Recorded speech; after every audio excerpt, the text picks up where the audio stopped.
Let's get a couple of the terms out of the way. Precision teaching. Yeah, it's a measurement system. It's just a very elegant way to measure whether or not your teaching works. Yeah, well, that's A, B, C, D, E, and the big F. No, exactly not. It isn't. Those are descriptors. That's not data. Talking at 200 words a minute, reading at 300 words a minute without making more than a couple of errors is data. A is your impression of my behavior. So you track this on a monthly basis? No, a daily basis.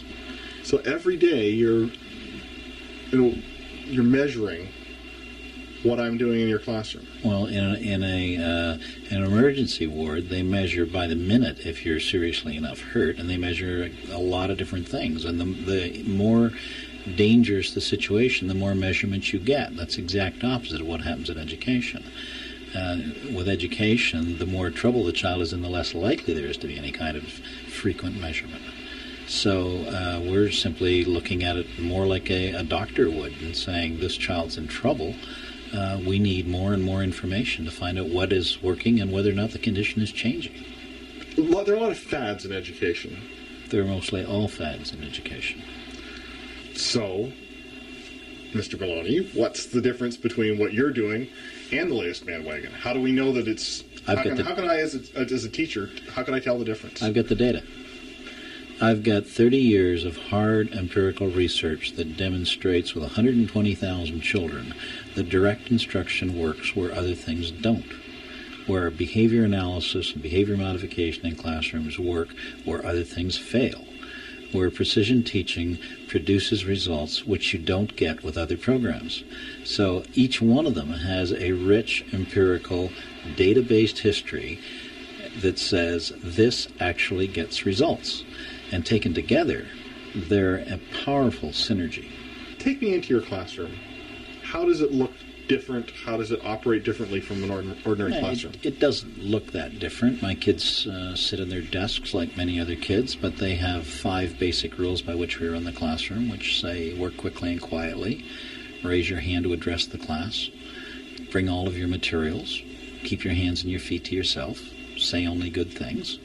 And we systematically reinforce people who follow those 5 classroom rules, and we are willing to withhold the reinforcement from kids who don't.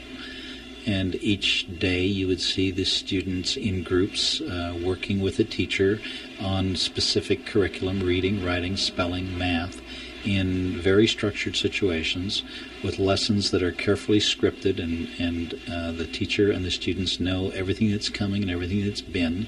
And the scope and the sequence of the program is known to everybody, and we all know what's going to happen by the end.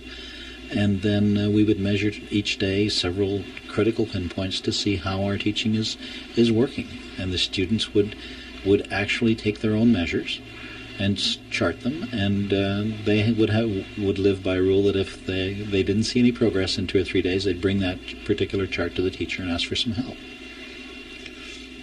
Here's my only beef with what you're doing.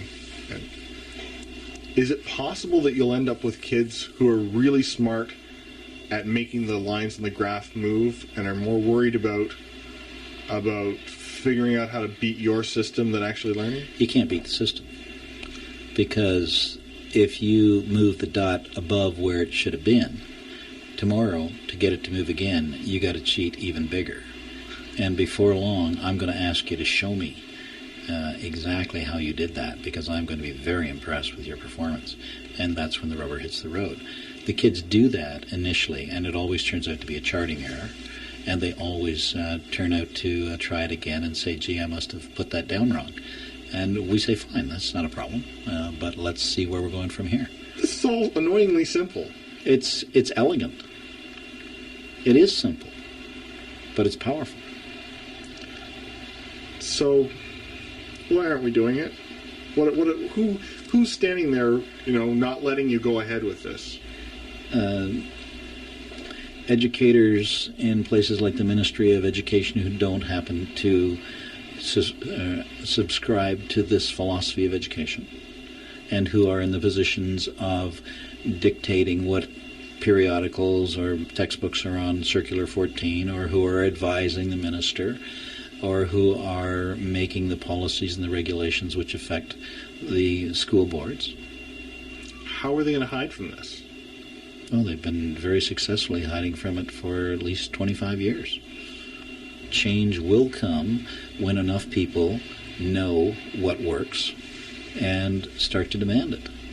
If you want to find out more about this system, you can pick up a copy of Teach Your Children Well, a solution to some of North America's educational problems. I've been speaking with the author Michael Maloney, and Teach Your Children Well, published by the Cambridge Center for Behavioral Studies.